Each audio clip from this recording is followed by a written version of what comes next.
اچھا علی سر، یہ جو بھی مفتی طارق مسعود کا ایک کلپ وائرل ہو رہا ہے کہ ہمارے علماء جو ہے یہ فاسق کا جنازہ نہیں پڑھاتے، اس لیے مفتی تقی عثمانی صاحب نے منع کر دیا عمر شریف کا جنازہ پڑھانے سے، اس کے بارے میں آپ کیا کہتے ہیں؟ لیکن اصول کی بات شریعت کی جو ہے وہ تبدیل نہیں ہو سکتی. جرم کو پروموٹ کرنے کی، ہائی لائٹ کرنے کی اور اس کی حوصلہ افزائی کرنے کی اجازت نہیں ہے. ہم تصویر کے ایک رخ کو دیکھتے ہیں، دوسرے رخ کو نہیں دیکھ رہے ہوتے. ایک بہت بڑا سنگر تھا، جب اس کی ڈیتھ ہوئی ہے تو اس کا جنازہ لایا گیا ہمارے ہاں. ہمارے شیخ حضرت مفتی رشید احمد صاحب کے حضرت نے انکار کر دیا نماز جنازہ پڑھانے سے. پھر میں نہیں پڑھاؤں گا، تاکہ عبرت ہو. کوئی اچھی موت نہیں ہے یہ، وہ تو لوگوں کو ترغیب دے رہا ہے جرم کی. تو اس لیے بھائی ان چیزوں میں آج بے اعتدالی بہت ہونے لگی ہے.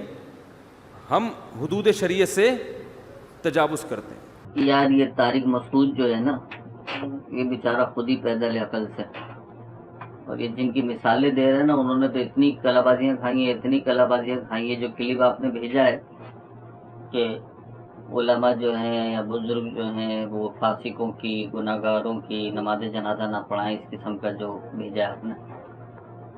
تو بھائی مسئلہ یوں ہے کہ دیکھو، میں شریعت کے مسئلے پہ تو کچھ نہیں کہتا، لیکن ہاں اتنی بات میں نے بھی سنی ہے اور پڑھی ہے کہ علم عقائد کی جو بنیادی کتاب ہے نا ان کی، اہل سنت کی، چاہے وہ بریلوی ہوں چاہے دیوبندی ہوں، تو اس میں بات وضاحت کے ساتھ لکھی ہوئی ہے کہ کوئی مومن جو ہے کتنا ہی بڑا گناہ گار کیوں نہ ہو نا، اس کی نماز جنازہ پڑھی جائے گی. چند مستثنیات ہیں وہ اپنی جگہ ہے، لیکن اب یہ کہاں سے ڈھونڈیں گے جو گناہ گار نہ ہو. یہ جو ان کی مسجدوں میں کروڑ پتیوں کے، اربوں پتیوں کے جنازے آتے ہیں، ان کے تو آگے بڑھ بڑھ کے پڑھا رہے ہوتے ہیں. تو یہ جو بات کہی ہے اور ابھی نکالی ہے، اصل میں تعصب، ہٹ درمی اور فرقہ واریت ہے. اور ان کے ہتھے نہیں لگا نا، اصل میں عمر شریف کا جنازہ تھا، یہ پڑھانا چاہ رہے تھے. مسئلہ یہ تھا، ان کے جو مفتی اعظم پاکستان تقی عثمانی صاحب ہیں، ان کا آیا تھا، انہوں نے حامی بھی بھر دی تھی. لیکن عمر شریف کی جو فیملی ہے، وہ خود عمر شریف جو ہے یہ بریلوی عقائد کا ہے، سنی عقائد کا ہے، قادری سلسلے وغیرہ سے بھی وابستہ تھا، مزارات پہ بھی جاتا تھا.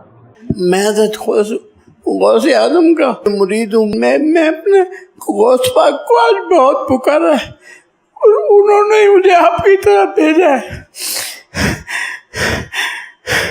میں بہت پریشان ہوں.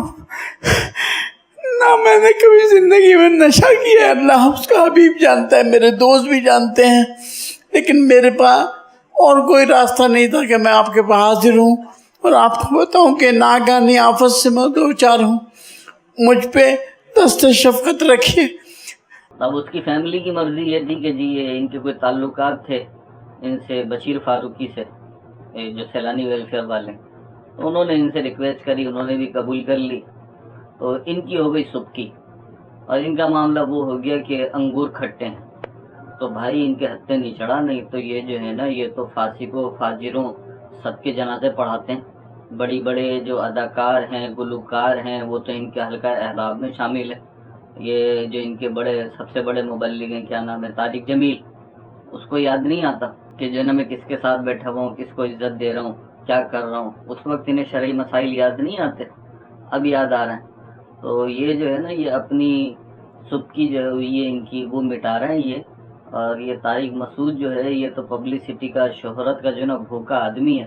بس کوئی بھی کام ہوگا تو اسے جو ہے نا کوئی نہ کوئی کلپ ڈالنا ہے، تو آج کل اس کا یہ کلپ چل رہا ہے. باقی جہاں تک بات رہی علماء کا کیا کردار ہونا چاہیے، تو بھائی علماء کا کردار یہ بھی نہیں ہونا چاہیے کہ خسروں کو مسجدوں میں لائیں اور ان کی کمر میں باہیں ڈال کے ان سے بیان کروائیں. یہ بھی نہیں ہونا چاہیے. ان کو بنا سنورا کے ان کے ساتھ پھریں، ان کو اپنی بیٹھکوں میں عام لوگوں میں بٹھائیں، طوائفوں کے پاس جائیں، اداکاروں کے پاس جائیں، انہیں اپنی بیٹیاں بنائیں، ان کے نکاح پڑھائیں، ان کی طلاقیں کروائیں، اور میڈیا پہ آ کے جو ہے نا سارے معاملے حل کریں. تو یہ کسی سے ڈھکی چھپی باتیں نہیں ہیں، اور لوگ بیوقوف نہیں ہیں، لوگوں کو بھی پتہ ہے چاہتے کیا ہیں. بس میں نے آپ کو بتایا نا کہ انگور کھٹے ہیں، یا ناچنا نہ آئے تو آنگن ٹیڑھا، وہ والی بات ہے کہ ان کو موقع مل جاتا تو یہ سب سے اگلی صفوں میں ہوتے. اب یہ بیچارے اس نے، اللہ کے بندے نے، کیا نام ہے، بشیر فاروقی، اس نے جنازہ پڑھا دیا تو یہ الٹی سیدھی بکواسیں کر رہے ہیں. یہ بولے نا کہ جو ہے نا جنازہ پڑھانا جائز نہیں تھا، تو بہرحال ان کی باتوں میں نہیں آئے.